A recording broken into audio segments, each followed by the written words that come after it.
सुबह बात अधूरी रह गई थी, तो इंदिरा नगर वालों का पुण्य है, बात पूरी करने का अवसर प्राप्त हो गया। यहाँ के लोग प्रातःकाल भी पिपासु बनकर बैठे थे, तो थोड़ा बहुत उस समय दिया, और अभी भी सबके चेहरे देख रहे हैं कि नहीं कुछ भी दो शब्द मिल जाए। ऐसी भावना के साथ में भक्त का और गुरु का यही संबंध होता है, जैसे प्रकृति का और सूरज का संबंध होता है। सूरज के उदित होते ही प्रकृति प्रमुदित हो जाती है, बस गुरु के चरण पड़ते ही भक्त का हृदय भी प्रमुदित हो जाता है, खिल उठता है। ये सही भक्त की पहचान है। बात उपगुहन अंग की चल रही थी और उसमें उसको कहीं कहीं पे उपग्रहण भी बोला। उपगुहन का मतलब ढांकना, दूसरे के दोषों को ढांकें, और उपग्रहण का अर्थ होता है अपने आत्मा के जो गुण हैं उन गुणों को बढ़ाएं, वृद्धि करें, वृहट और वृद्धि करें, उन गुणों में और वृद्धि करें। ऐसा नहीं कि दूसरों के सामने अपन अपनी सिर की झाड़ने लगे, वो भी नहीं, लेकिन जो हमें अपने आत्म गुण हैं, अपन सब जानते हैं कि क्षमा जो है हमारा गुण है, और क्रोध करना बोलो वो हमारा अवगुण है।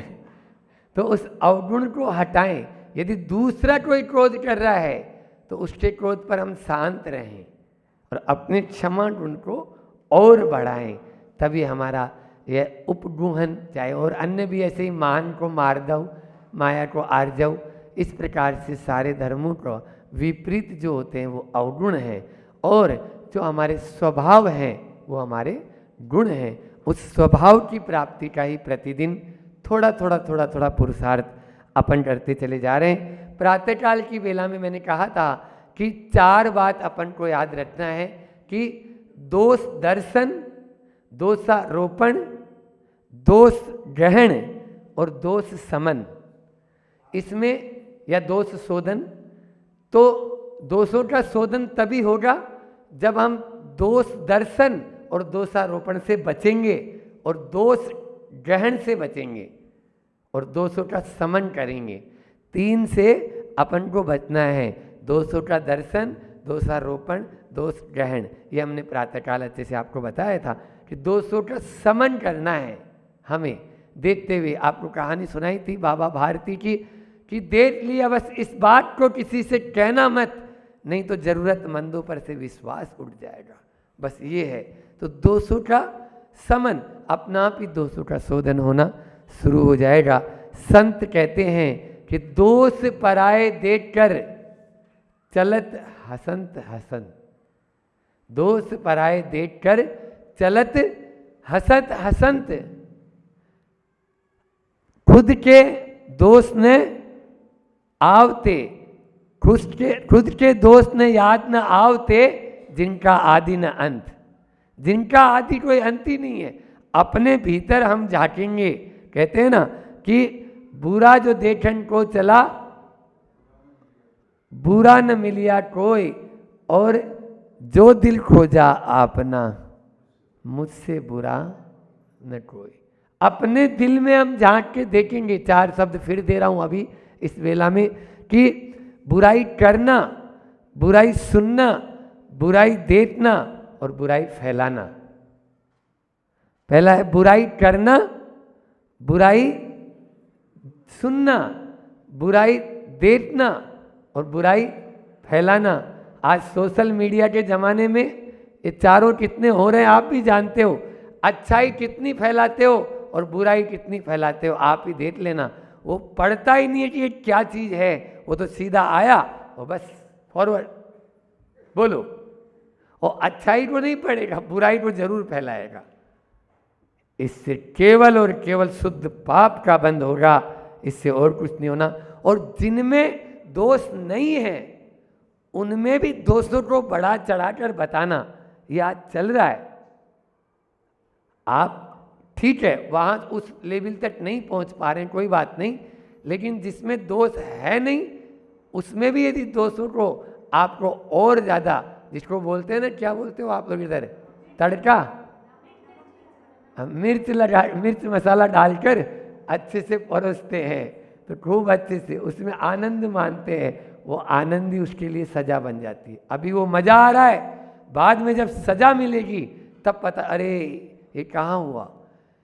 आप देखिए अंजना, यही अंजनगिरी है ना, जा रहे हैं हम लोग, हाँ, वो अंजना ने केवल थोड़ी सी देर के लिए मूर्ति की अवसाधना की थी, क्या हाल हुआ बोलो, 22 साल तक पति मुंह से नहीं बोला, 22 साल तक देखा तक नहीं, क्या वो भी कहना पड़ेगा, सती इसीलिए शब्द आगे लगाते हैं कि उसने भी खूब, यानी जो है सहन शक्ति, उसकी धैर्य शक्ति बहुत पराकाष्ठा कि नहीं, क्यों, ये तभी हो सकता है जब उपगुण अन्न को हम अपने अंदर में धारण करेंगे।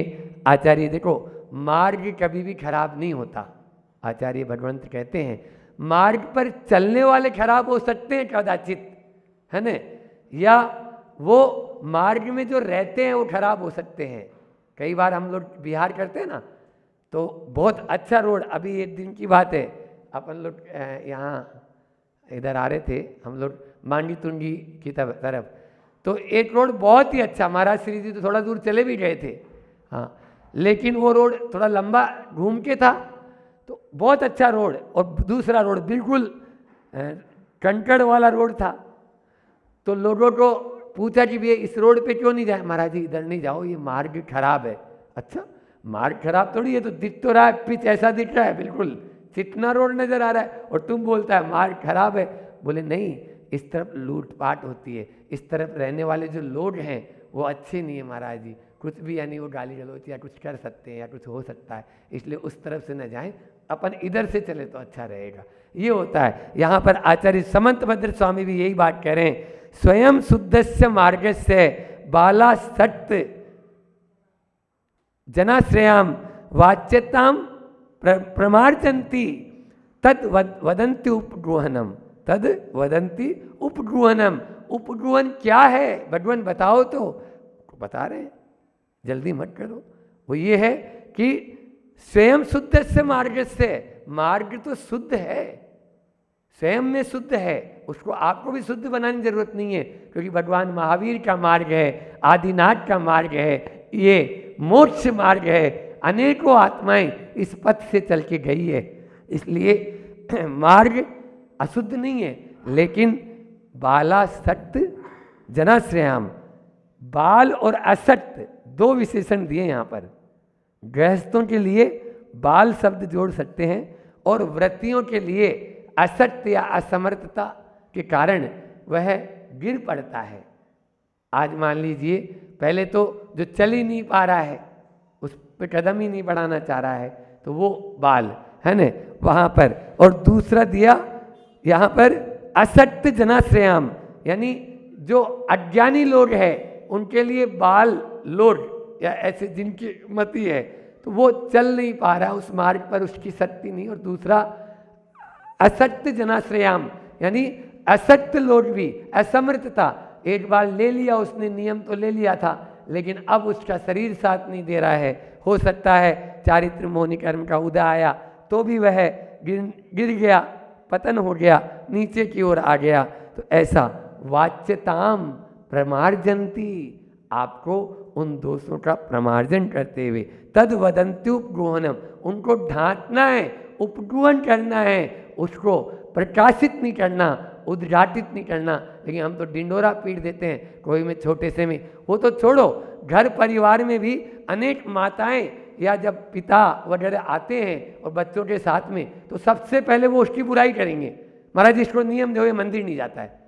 अब उसमें भी आ जाता है, अब जाऊंगा ही नहीं, जब बदनाम तो हो ही गया, जब बदनाम हो ही गया हूं तो फिर क्या के लिए मंदिर जाऊं। अब कैसे समझाएं, अरे भैया उसके सामने मत बोलो ना, वो छोटा सा है लेकिन वो सब समझ रहा है। आप उसके सामने उसकी बुराई करेंगे तो 3 काल में वो सुधरने वाला नहीं है। सबके बीच में आप नहीं, माँ भी अपने बेटे को डांटती है, तो मैंने सवेरे बोला था कि कमरे के भीतर डांटती है, सबके सामने नहीं मारती वो। सबके सामने जब बोलते हैं तो चट्टा लगता है फिर उसके सामने।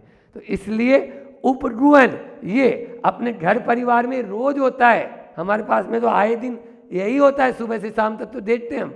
इसको ये नियम दे दो, ये महाराज ये बिल्कुल भी काम नहीं करता है, वो करेगा ही नहीं, बिल्कुल ही कुछ भी काम। कई बार तो ऐसा होता है, हम देखते हैं हमारे आगे पीछे चल रहा है, हमारी पूरी सेवा कर रहा है, ठीक है, घर परिवार में कैसा माहौल है हम नहीं जान रहे हैं, लेकिन हमारी पूरी सेवा कर रहा है। उसके बाद में भी उसके परिवार वाले बोलेंगे महाराज इसको अकल ही नहीं है। अरे अकल नहीं है, इतने दिन से हमारे साथ रह रहा है तो फिर अकल कैसे नहीं है उसमें। ये तो बहुत सारी चीजें होती है, इनको अपन को ढांक के रखना है। उद्घाटित नहीं करो, प्रकाशित नहीं करो, जितना ढाकेंगे 200 का समन, सवेरे बोला था, और 200 का शोधन। समन करने पर ही शोधन होगा, ये मान लीजिए। 200 का समन करेंगे, 200। आप ये बताओ प्रचारित करके क्या कर लेंगे? यदि किसी में यदि ऐसा है भी अवगुण तो आप क्या कर लेंगे? कभी भी 3 काल में नहीं हो सकता है। इसलिए अपन को बुराई देखना, बुराई सुनना, बुराई करना और बुराई फैलाना, इन सब से बचना है, तभी हमारा जीवन अच्छा बन सकता है। हम जीवन को तो अच्छा बनाना चाहते हैं और देखते क्या है? बोलो, बुराई। महाभारत का वो प्रसंग याद आ रहा है कि जिसकी जैसी दृष्टि होती है ना वो वैसा ही करता है। संध्या का समय था, द्रोणाचार्य के साथ में कौरव पांडव सरसंधान के लिए वन में गए थे, तो रात्रि विश्राम के लिए पास के किसी गांव में जाके रात्रि विश्राम करना था। पहले दुर्योधन को भेजा कि जाके देख के आ कि यहाँ पर ये लोग कैसे हैं, यहाँ के अपन रात्रि विश्राम इस गांव में कर सकते हैं क्या। वो गया और आके बोलता है अरे गुरुदेव एक भी आदमी ठीक नहीं है उस गांव में, मैं गया था, वो इंदिरा नगर वाले मत पूछो, ऐसे ही थे सारे के सारे। अब ये कौन ने बोला? दुर्योधन ने बोला है, मैंने नहीं। हाँ, अब आगे युधिष्ठिर की बारी भी आ रही है। युधिष्ठिर को भेजा कि भैया ऐसा गुरुदेव तो गुरुदेव थे, सब जानते हैं कि ऐसा हो नहीं सकता ना कि एक भी आदमी को कोई गुणकारी नहीं हो। तो बोले युधिष्ठिर तुम जाओ देख के आओ। हो गया। अरे महाराज जी ऐसा इंदिरा नगर जैसा तो नजर ही नहीं है कोई संसार में। वहाँ का तो बच्चा बच्चा गुरुओं के प्रति भक्ति रहता है, और आओ भगत में तो बिल्कुल अतिथि सविभाग तो समझो सब करना जानते हैं। इस प्रकार का यानी वह कहा, तब जाके गुरुदेव को समझ में आ गया कि बात गांव वालों की नहीं है, बात जिनको भेजा है उनकी है। गांव तो जैसा है वैसा है, लेकिन दृष्टि कैसी है जो बुराई करेगा। आप ये बताओ सोना खरीदना चाहते हो, मंत्री जी बैठे यहाँ के पूरे इसके, हाँ, तो सचिव सेक्रेटरी जी, तो सोना खरीदना चाहते हो तो कौन सी दुकान देखते हो? सुनार की देखेंगे ना, सोने की दुकान देखेंगे ना। आप ये तो नहीं है कि कोई लोहे की यानी जो है आप हार्डवेयर की दुकान पे जाके बोले भैया क्यों तुम्हारे यहाँ सोना है क्या? तो इस प्रकार से यदि आप अपने भीतर में अच्छाई, अभी अभी बात चल रही थी मूलाचार्य की क्लास में, भैया जी बोल रहे हैं अनकॉन्शियस माइंड में वही विचार आएंगे जो विचार हमने सेव कर रखे हैं। इसलिए अपने भीतर में हम अच्छाई को ग्रहण करें। सामने हमारे महाराज जी बताते हैं कि सबकी, ये तो नियम देते हैं, आप 4 अच्छाई सबकी लिखो। हाँ, हमेशा नियम बना लो कि मुझे सामने वाले में 4 अच्छाई लिखकर हमको बताना है, महाराज जी को बताना है 4 अच्छाई। ये सबसे बड़ा गुण है। सामने वाले में अच्छाई देखना शुरू कर देंगे, आपकी दुकान पर भी अच्छा माल मिलने लग जाएगा, और बुराई देखेंगे तो आपकी दुकान पर भी बुराई बुराई मिलेगी। हमारे अंदर में भी बुराई, क्योंकि हमारे मन में सामने वाला बुरा हो, देखो दिया सलाई होती है ना, वो सामने वाले को बाद में जलाती है। हो सकता है हवा का वेग था और आपने फेंका और वो बुझ गई, लेकिन आपने जैसे ही जलाई ना तो पहले आप तो जल ही चुके हो। आपके अंदर में जो वेव्स उठी है, जो बुराई की वेव्स उठी है, सामने वाले को बुरा सोचना, बुरा करना, बुरा देखने या बुरा फैलाने का जो अंदर में आपके विचार आया है, उस विचार के माध्यम से आप तो बुरे बन ही चुके हैं। समझ में आ रहा है ना? इसलिए सामने वाले को अपन अच्छा देखना देखेंगे तो हम भी अच्छे बन जाएंगे। इसलिए अपने आप को अच्छा बनाना चाहते हो तो सामने वाले में भी अच्छाई देखें। आचार्य समंत भद्र स्वामी ने इसका निश्चय पक्ष भी बताया कि संसार में अपनी आत्मा के अलावा हम यदि पर में जा रहे हैं तो फिर अपन दोष ढांटने की और वहाँ तो कुछ ही नहीं। इसलिए अपने आप को जो है आत्मा को गुण को उद्घाटित करना है। जो सिद्ध भक्ति जुतो उवगुण गोधु सवदम्माणम सो उवगुण गारी सम्मा दिट्ठी मुने दवो। जितने भी विभाव पर्याय प्रवचन मैंने शुरू किया था वहीं से कि हम जितने भी विभाव आप सब जानते हैं कि स्वभाव क्या है और विभाव क्या है। उन सारे उगुणों तो सव धम्माणम यानी सारे जितने भी धर्म हैं उससे विपरीत जो अधर्म है उनको ढांट देना, उनकी ओर से दृष्टि हटा लेना, यही सबसे बड़ा उपगुहन अंग है। यही सब में दृष्टि की सही पहचान है। हम विभाव में जी रहे हैं, सामने वाला कुछ भी थोड़ा बहुत कुछ करता है, हम उसी के ऊपर ही फायर हो जाते हैं, अपनी गलती को स्वीकार नहीं करते हैं, तभी तो हमारा ये होता है। इसलिए दोषों को शरण देंगे तो हम भी दोषवान बन जाएंगे। हम अपने आप को दोषों, भगवान की पूजा क्यों करते हैं बोलो? क्योंकि भगवान दोषों से रहित हैं। समझ में आ रहा है? भट्टामर में आप लोग सब अपन लोग सब पढ़ते हैं, को विस्मयोत्र यदि नाम गुणेर से तम संस्कृतो निर्विकासितया मुनीसे दोषे रूपात विविधाश्रय जात गर्वे स्वप्नांतरे पिन कदा चिद पीक्षितोपी। हे भगवान, सारे दोष आपके पास में आए लेकिन आपने शरण ही नहीं दी, और आपके पास में आते क्या, आने की जरूरत ही नहीं थी क्योंकि संसार ने उनको शरण दे दी।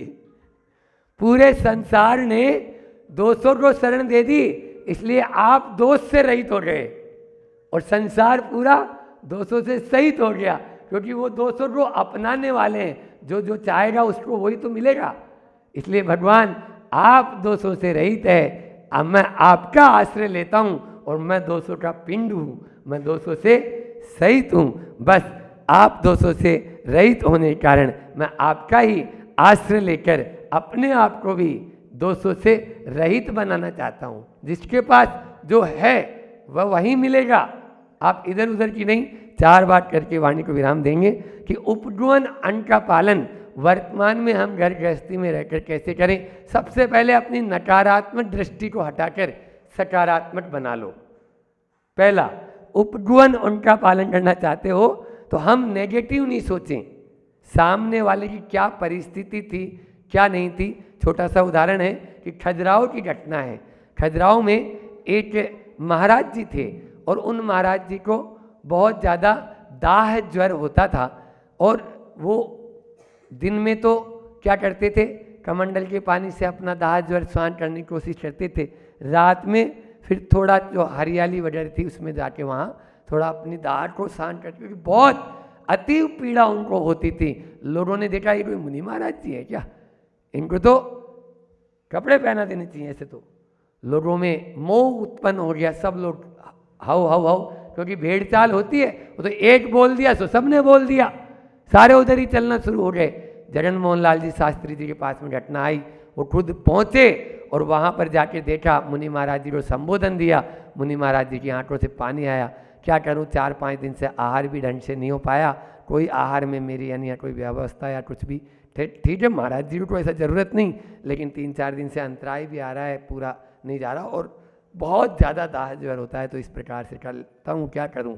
तब वो बोले नहीं, हम आपकी वैयावर्ती करेंगे और हम रहेंगे, ये हमारा श्रावक का कर्तव्य है। और इस प्रकार से बाहर आके जो पूरा मऊ था माइक हाथ में लिया और कड़क आवाज में कहा, पता है भाव भाव की साधना लग जाती है कपड़े उतारने में, कपड़ा पहनाना तो बहुत सरल है, कपड़ा पहनाना तो बहुत सरल है, भाव भाव की साधना लग जाती है। और फिर उनको कहते हैं कोई भी यानी मजाल, कोई आपने सोचा कि महाराज जी के यहाँ पे चौका कौन लगाता है, यहाँ कैसे व्यवस्था होती है, आहार होता है नहीं होता है, कभी ये जाके आपने देखा, आप कहना चाहते हो। इस प्रकार से उन्होंने उनका भी स्थितिकरण जो कल आ रहा है स्थितिकरण किया और सामने उनके दोस्तों को भी प्रकाशित नहीं होने दिया कि कोई भी दोस्त इस प्रकार से कर रहा है, तो उसको ढांट दिया कि नहीं। और महाराज जी को भी अपने मार्ग पर उनको किया, तो ये कब किया? जब उनकी दृष्टि में पहले, नहीं तो वो भी हाउ हाउ हाउ के अंदर में हो जाते, तो हाउ हो गया हाउ, फिर नहीं होता। सकारात्मक सोचें। दूसरा है टीका टिप्पणी से बचें। हम क्या करते हैं, छोटी छोटी बातों को लेकर, हमारे संत कहते हैं कि टिक टिकाओ नहीं, टंकार करो। घड़ी देखते हो ना, उसमें सेकंड का सुइया होता है ना, उस सेकंड का सुइया टिक टिक टिक टिक टिक टिक टिक टिक टिक टिक टिक टिक टिक दिन रात करता रहता है। कोई का ध्यान जाता है क्या? और वो पेंडुलम वाली घड़ी पहले पुराने जमाने देखी, एक बार टन का बजता था, टन, अरे 10 बज गए, हाँ 11 बज गए, वो 1 घंटे बाद में बजता था, तो उस पर ध्यान चला जाता था। 10 गलती हो जाए तब एक बार बोलो, लेकिन हम एक गलती पर भी बोलो ना 10 बार बोल देते हैं। तो वो तो वही होता है कि जैसे कल बोल रहा था ना मैं, सीसी पर डांट लगाते हैं तो ढीली हो गई। तीसरा कि बुराई में भी अच्छाई खोजें, बुराई में भी अच्छाई खोजें। श्री कृष्ण जा रहे थे और बहुत तेज गंध आ रही थी, जितने लोग जा रहे थे सबने अपनी नाक के ऊपर रुमाल लगा ली। श्री कृष्ण चलते गए, एक कुतिया मरी हुई थी, उसकी गंध आ रही थी। आगे जाके देखा, श्री कृष्ण धीरे से बोलते हैं, क्यों? इस कुतिया के दांत कितने सुंदर हैं, इस कुतिया के दांत कितने सुंदर हैं। बोलो, बुराई में भी अच्छाई ग्रहण करें। और अंतिम चौथा है कि कर्म पर विश्वास रखें, तो हम दूसरे के दोषों को उपग्रहण कर सकते हैं, ढांट सकते हैं। कर्म पर विश्वास रखें। कर्म के कारण ही कर्मोदय में अच्छे व्यक्ति जो आज अर्श पर हैं वो फर्श पर आ जाते हैं, जो आज करोड़पति है वो रोडपति हो जाता है। और कर्म का मारा उसकी मति भी फिर थोड़ी सी फिर जाती है, इसलिए उसको सहारा देकर उसको ढकने की कोशिश करें, उसको संबल दें। यही हमारा उपगुहन अंग कहता है। जिनेंद्र भट्ट सेठ की कहानी आती है, अभी हम कहानी नहीं सुना रहे क्योंकि समय अपना हो रहा है। आज हमें बहुत अच्छा कि वह छुल्लट, शॉर्ट में बता रहा हूँ कि वह छुल्लट किस प्रकार से छुल्लट वेश बनाकर भागा, लेकिन सेठ ने कहा खबरदार कोई छुल्लट जी को हाथ लगाया तो यह तो मैंने कहा था जो छत्र लेके मेरे पास में आया है। इस प्रकार से दोस्तों को ढांट कर, तो महाराज जी फिर शीतलाचार नहीं हो जाएंगे, सब में सब जो है शीतलाचार को प्रोत्साहन मिलेगा? नहीं मिलेगा, क्योंकि उनको एकांत में आप समझाएंगे तो निश्चित रूप से वो समझ में आएंगे। रास्ता तो यही बताया है, इसी रास्ते के माध्यम से हम मार्ग पर जो चलने वाले हैं और मार्ग की शुद्धि भी रख सकते हैं। मार्ग तो शुद्धि है, लेकिन मार्ग में जो रहने वाले हैं, चलने वाले हैं, उनको भी शुद्ध बना सकते हैं। हम सबका जीवन शुद्ध बने, इसी परम भावना के साथ में मैं अपनी वाणी को विराम देता हूँ। बोलिए अहिंसा परमो धर्म की। एक होती है अंतरंग शक्ति और एक होती है बाह्य शक्ति। और वैसे बम्बई वालों की बाह्य शक्ति तो बहुत है, बम्बई वालों की बाह्य शक्ति तो बहुत है, खूब पैसा है, खूब बड़े बड़े बंगले हैं, फ्लैट है, गाड़ियां हैं, ये सब तो बहुत कुछ है बम्बई वालों के पास। पर बात ये कि अंतरंग शक्ति कितनी मजबूत है आपकी। आज आपकी अंतरंग शक्ति पर हम बात करेंगे कि ये जो अंतरंग शक्ति है, इस अंतरंग शक्ति के माध्यम से ही आपका आने वाला कल, आपके आने वाला भविष्य तय होगा। आपका वर्तमान ही भविष्य बनता है, और वो बनता है अंतरंग की शक्ति से, अंतरंग के परिणामों से, अंतरंग के भावों से, अंतरंग की निर्मलता से। अब ये अंतरंग शक्ति है, उसके आपको 10 सूत्र दे रहा हूँ बम्बई वालों, क्योंकि बाहरी शक्ति की क्या बात करूँ, वो तो बहुत पावरफुल हो आप उसमें, लेकिन उस अंतरंग शक्ति को पावरफुल बनाने के लिए आपको मैं कुछ सूत्र दे रहा हूँ। अगर अच्छे लगे तो जीवन में उसको अपनाने का प्रयास करना, बहुत चिंतन करके, बहुत भावों से उन 10 बिंदुओं को निकाला हैगा। सबसे पहली बात, आप लोगों की शिकायत होती है, क्या होती है? हमारे जीवन में बहुत सारी समस्याएं आई है। अब समस्याएं सबके साथ है, समस्या मतलब संसार, संसार का हो, समस्या का हो, एक ही बात है। लेकिन समस्या आई है, उसका साइज क्या है पहले देखें। एक ही सिचुएशन में अलग अलग लोग अलग अलग साइज बनाते हैं। एक ही सिचुएशन है, एक ही समस्या है, लेकिन एक उसको बहुत बड़ा मान रहा है और एक उसको बहुत छोटा मान, अरे कुछ नहीं है, सब हो जाएगा, और एक व्यक्ति उसको बहुत बड़ा मान रहा है। मतलब जो समस्या है, अब उससे कैसे निपटें, बहुत कम शब्दों में अपनी बात को रखूँ, कैसे निपटें, तो उसका एक ही सूत्र है। अगर वास्तविकता में अगर आपने जीवन से, समस्याओं से आपको निकलना है, तो हर समस्या में आप एक ही बीज मंत्र रखना, इस बात में भी कल्याण है। जो समस्या आई है, उस समस्या के समय आपको क्या बोलना है, इस बात में भी कल्याण है। बस इतना आपको विचार करना है। वो समस्या नहीं रहेगी, वो आपके कल्याण का सूत्र बन जाएगी। बस सोचना पड़ेगा आपको हर समस्या में, हर घड़ी में, कि इस बात में भी कल्याण है। यही बीज मंत्र है आपका। वो समस्या वास्तविकता में समस्या नहीं होगी, वो तो आपके जीवन का पुल बन जाएगी। इस ओर से उस ओर पहुंचाने वाला वो पुल बनाना है, तो हर समस्या के सामने आपको यही बाजना है, इस बात में भी कल्याण है। हो सकता है आज आपको वो समस्या नज़र आ रही है, आज लग रहा है क्या होगा मेरा, किस प्रकार से होगा, अब क्या पता नहीं किस प्रकार से, लेकिन बाद में वही सब कुछ होता है, तो वो समस्या आपको लगता है अच्छा इससे तो इतना भला हो गया, ये मैंने किया, ये मैंने मेरे जीवन को इसने तो और ऊंचा उठा दिया, तो ये आपको बाद में पता चलेगा। इसलिए हमें क्या है, हर समस्या के लिए जब भी आए तो इसमें मेरा कल्याण नहीं थे। क्योंकि ये ध्यान रखना कि मान लीजिए आप ये भी कहते हो, क्या कोई किसी ने ये कहा है तो मैं कर रहा हूँ, मतलब किसी के कहने से जो कहने से आप कर रहे हो, तो वो जो कर रहे हो, कर तो रहे हो और करना पड़ेगा, कहने से करना पड़ेगा तो आप सफल नहीं होगे। किसी के कहने से करना पड़ेगा तो आप सफल नहीं होगे। नहीं, आप ब्लेम गेम नहीं खेलो, ये आपका ब्लेम गेम है। कोई समस्या आई नहीं और आप दूसरों पर मत ढोलो, ये दूसरों पर ढोलने वाली आप आदत छोड़ दो। ये पक्का कर लो कि किसी के कहने से भले ही कर रहा हूँ, पर जो कर रहा हूँ वो मेरे मन से कर रहा हूँ और मेरी भलाई के लिए कर रहा हूँ। जब तक ये बात नहीं होगी तब तक आपका कल्याण नहीं होने वाला है, और कल्याण जब होगा, इस बात में भी कल्याण है। मानो बात का साइज आप खुद डिपेंड कर सकते हो, उस बात को आप खुद स्वयं छोटा भी बना सकते हो और खुद स्वयं बड़ा भी बना सकते हो। बड़ा बनाना और छोटा बनाना आपके हाथ में है। अगर अपनी आंतरिक शक्ति को आपको ऊंचा उठाना है तो सबसे पहले यही है कि इस बात में भी कल्याण है, ये पहला सूत्र। इस बात में भी कल्याण है, ये पहला सूत्र। दूसरा सूत्र ध्यान रखना, आपकी जब अंतरंग शक्ति सबसे ज़्यादा कहाँ घटती है, विचार करना कि आखिर अंतरंग शक्ति हमारी सबसे ज़्यादा कहाँ घटती है। तो मैं बोलता हूँ अंतरंग शक्ति सबसे ज़्यादा घटती है निंदा करने में।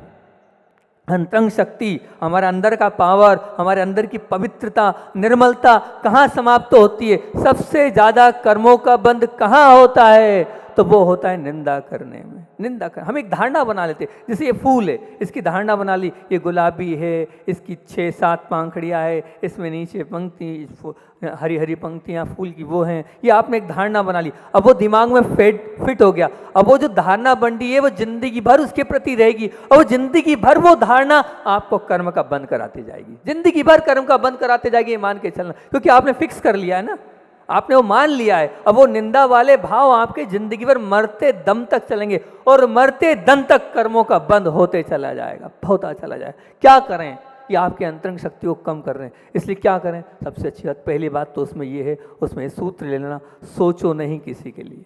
अगर वो गलत भी है, फुल स्टॉप लगा दो, ये पहला तरीका है। ये सूत्र, हमें किसी का सोचना नहीं है कि वो कितना गलत है, क्या गलत है, फुल स्टॉप किसी गलतियों पर फुल स्टॉप कर दो। और चौथा सूत्र, अब क्या करें, तो उसका सबसे अच्छा तरीका यही रहेगा कि बस आप तो दुआ दो उसके लिए, आप तो दुआ दो उसके लिए। क्या दुआ, उसकी कमजोरी दूर हो, उसकी गलती दूर हो, ये दुआ दो आप। जितनी दुआ दोगे बहुत अच्छा रहेगा। ध्यान रखना, हम उसकी कमजोरी के बारे में बार बार सोचकर हम अपने आप को कमजोर बनाने के लिए अग्रसर हैं। ये निश्चित मान के चलना, हम उसकी कमजोरी के बारे में बार बार सोचकर अपने आप को कमज़ोर बनाने के लिए अग्रसर हैं। इसलिए ध्यान रखना, हमें कभी किसी की गलतियों को देखना नहीं है। अब मान लीजिए कोई गलती कर रहा है, सबने समझाया, सबने प्रयास कर लिया कि भैया वहाँ मत जाए, वो स्थान ठीक नहीं है, ठीक नहीं है, आपका नुकसान होगा, ये करने में आपका भला होना नहीं है, फिर भी वो नहीं मान रहा है, तो फिर आपको क्या करना है, आपका कर्तव्य उसका अच्छा होगा, उसका तो भला होगा, जो होगा अच्छा ही होने वाला। ये बद्दुआ नहीं देना कि वो नहीं कर सकता है, वो तो इस कार्य को करने के बाद उसकी ज़िंदगी खराब हो जाएगी, ये आप दुर्भावना मत दो, आप तो शुभ भावना दो। बिल्कुल आपको दुआएं देना है, मैं तो इतना कह रहा हूँ, दूसरों को दुआएं दो। आप दूसरों को दुआएं दोगे तो आप भी चार्ज हो जाओगे। दूसरा तो चार्ज होगा ही, सामने वाला तो चार्ज होगा, लेकिन दूसरों को दुआएं देने में आप स्वयं भी चार्ज होते चले जाओगे। अपने आप को चार्ज करना है, या आंतरिक शक्ति बढ़ाने का तरीका बता रहा हूँ, अपनी शक्ति को पावरफुल बनाने का तरीका बता रहा हूँ। आप दुआएं देते जाओ, दुआएं देते जाओ। आचार्य भगवान क्या है? कुछ नहीं है, वो सिर्फ हाथ उठाते हैं और यही दुआ तो देते हैं,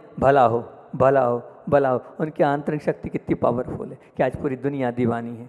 कारण ये है कि वो आंतरिक शक्ति दुआओं के माध्यम से पल प्रति पल, उनके एक एक पल पल में दुआएं भरी हुई है। इसलिए आपको दुआएं देते जाना है, बद्दुआ नहीं देना है कि तू नहीं कर सकता है, तू नहीं कर पाएगा, ये नहीं होना। सामने वाला आपके लिए अच्छा नहीं भी कर रहा है तो आप उसके लिए दुआ दो।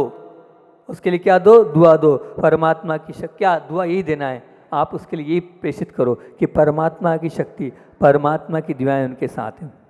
उनका तो हर कार्य बहुत अच्छा है, ये आपके भाव निकलने चाहिए। उनका तो लग रहा है आपको, लेकिन नहीं, आपको नहीं बोलना वो गलत है, आपको ये भाव करना है उनका तो हर कार्य बहुत अच्छा है, एक शक्तिशाली आत्मा है, हमेशा सही कर्म करती है, इनका निर्णय सही है। आप बदल तो सकते नहीं सामने वाले को, इनका निर्णय सही है, आप तो ये बोलो कि इनका निर्णय सही है, इनका व्यवहार मेरे प्रति भी बहुत अच्छा है, बिल्कुल मेरे साथ भी मधुर व्यवहार है इनका। ये दुआएं आप दो, जितनी आप दुआएं दोगे, और अपने मन में फुल स्टॉप लगा दो, सामने वाले के प्रति निंदा की भावना नहीं, शुभ भावनाएं दुआएं प्रेषित करते जाओ। बस गलत हो तो भी ये मानना आपकी आंतरिक शक्ति बढ़ेगी। मैंने ये विचार चिंतन किया कि सबसे ज़्यादा कहाँ अपनी आंतरिक शक्ति घटती है, तो वो ये होती है कि दूसरों के विषय में हम जो सोचते हैं, दूसरे के विषय में जब विचार करते हैं, हम अपना विचार तो कर नहीं रही हैं कि हमारा क्या इतिहास है, हमारा क्या है, हम दूसरों को सोचकर अपनी आंतरिक शक्ति को घटाते जा रहे हैं। बस अगर आंतरिक शक्ति को बढ़ाना है, हमें दुआ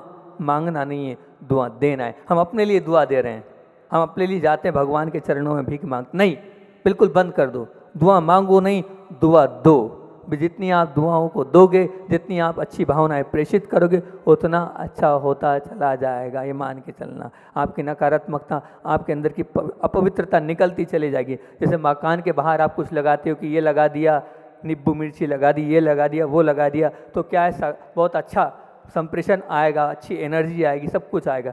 मैं तो ये कह रहा हूँ, कुछ नहीं ना, मकान से नहीं, ये जो अंदर का जो मकान है, अंदर का जो मन है, उससे आप अगर सकारात्मकता भेजते चले जाओगे, और भले ही सामने वाला वहाँ से भेज रहा है दुर्भावना है, आपने तो यहाँ से सद्भावना भेजी, उसने दुर्भावना भेजी, आपकी सद्भावना उसकी दुर्भावना आपस में टकराएगी, लेकिन उसकी जो दुर्भावना है आपकी सद्भावना को ढीली होती जाएगी। एक दिन ये आएगा, वो आप सद्भावना ही देते जाना और वो दुर्भावना ही देते जाएगा, लेकिन आपकी सद्भावना एक दिन उसके मन को भी सद्भावित कर देगी। आपकी जो सद्भावना है उसके मन में भी सद्भावना को प्रेषित कर देगी, और एक बीज उसके अंदर भी सद्भावना का आएगा। लेकिन कब? पहले आप सद्भावनाएं भेजो। अगर दोनों एक साथ दुर्भावनाएं करेंगे, उधर से भी दुर्भावनाएं आ रही है, इधर से भी दुर्भावनाएं जा रही है, तो होगा क्या? जब दो दुर्भावनाएं एक साथ मिलती है तो तांडव नृत्य हो जाता है, युद्ध हो जाता है। वो युद्ध हो जाता है जिसके कारण आपकी आंतरिक शक्ति कमज़ोर होती चली जाती है। आंतरिक शक्ति को अगर आपको बढ़ाना है तो क्या करना है? दुआएं देना है, बस इसका भला हो। ये जो कर रहा है अच्छा कर रहा है, आपकी धारणा ये होनी चाहिए। मैं फिर कह रहा हूँ, एक बार आपने थीम बना ली, मरते दम तक वो थीम आपके साथ रहेगी, और मरते दम तक आप अपने अंतरंग को क्या करते रहोगे? कमज़ोर बनाते रहोगे। ये चौथी बात बहुत अच्छी गृहस्थों के लिए, ये सबके पास जिम्मेदारी है। आपको लगता है ये मेरा बच्चा है और बच्चे के लिए कमा रहा हूँ, महिलाओं को लगता है ये भोजन है, मैं अपने पति के लिए, अपने परिवार के लिए बना रही हूँ। तो ये जो आप बना रहे हो, कार्य कर रहे हो, इस कार्य में करना है, हर पिता को बच्चे का पालन करना है, हर माँ को, हर गृहिणी को भोजन बनाना है। लेकिन वह भाव इतना सा कर लेना, आपकी आंतरिक शक्ति बढ़ जाएगी। मैं ये जो कर रही हूँ, मेरा जो कार्य, इस सेवा का कार्य है। क्या है? सेवा का कार्य। ये सेवा जहाँ आ गई, जहाँ सेवा आ गई, जहाँ वैयावृत्ति आ गई, आपकी आंतरिक शक्ति मजबूत हो जाएगी। क्यों? क्योंकि सेवा आपके अंदर आएगा तो अपेक्षा नहीं रहेगी आपकी। आपको ऐसा लगेगा नहीं कि मैंने किया है तो रिटर्न नहीं चाहिए, रिटर्न की चिंता नहीं होगी अगर सेवा के भाव से किया। और जब सेवा जाती है वहाँ रिटर्न की नहीं होती है। चाहे आप घर में रहो, चाहे ऑफिस में रहो, जहाँ भी रहो, आप चाहे समाज में भी अगर कर रहे हो, मंदिर में भी आप कर रहे हो, तो रिटर्न की चिंता नहीं रहेगी। कब? जब आप सेवा मान के करते चलोगे। आपका ये बीज होना चाहिए। चौथा सूत्र यही है कि मैं जो कर रहा हूँ सेवा के लिए कर रहा हूँ। हर गृहिणी, हर गृहस्थ, हर कार्य करने के पहले ये एक मंत्र बना ले कि मैं जो कर रहा हूँ वो सेवा है, और सेवा से मुझे कुछ नहीं चाहिए, और सेवा से तो पुण्य मिलने वाला है। लेकिन अगर आपने किया कि मैं कर रहा हूँ, मेरा कर्तव्य में अपेक्षा आ जाएगी, फिर वो अपेक्षा जब पूरी नहीं होगी तो फिर क्या होगा? विवाद होगा, आपकी आंतरिक शक्ति कम होती चली जाएगी। ये चौथी बात। पांचवी बात आपसे मैंने कहा है क्या? रोज़ एक दुआ मांगो। अभी तो बोला मांगा, वो दूसरे के लिए मांगी थी, पर एक दुआ आज रोज़ मांगो, और मुझे किसी से कुछ नहीं चाहिए। पांचवी बात, मुझे किसी से कुछ नहीं चाहिए। ये आप दुआ मांगो प्रभु के पास जाकर, यहाँ मुझे किसी से कुछ नहीं चाहिए।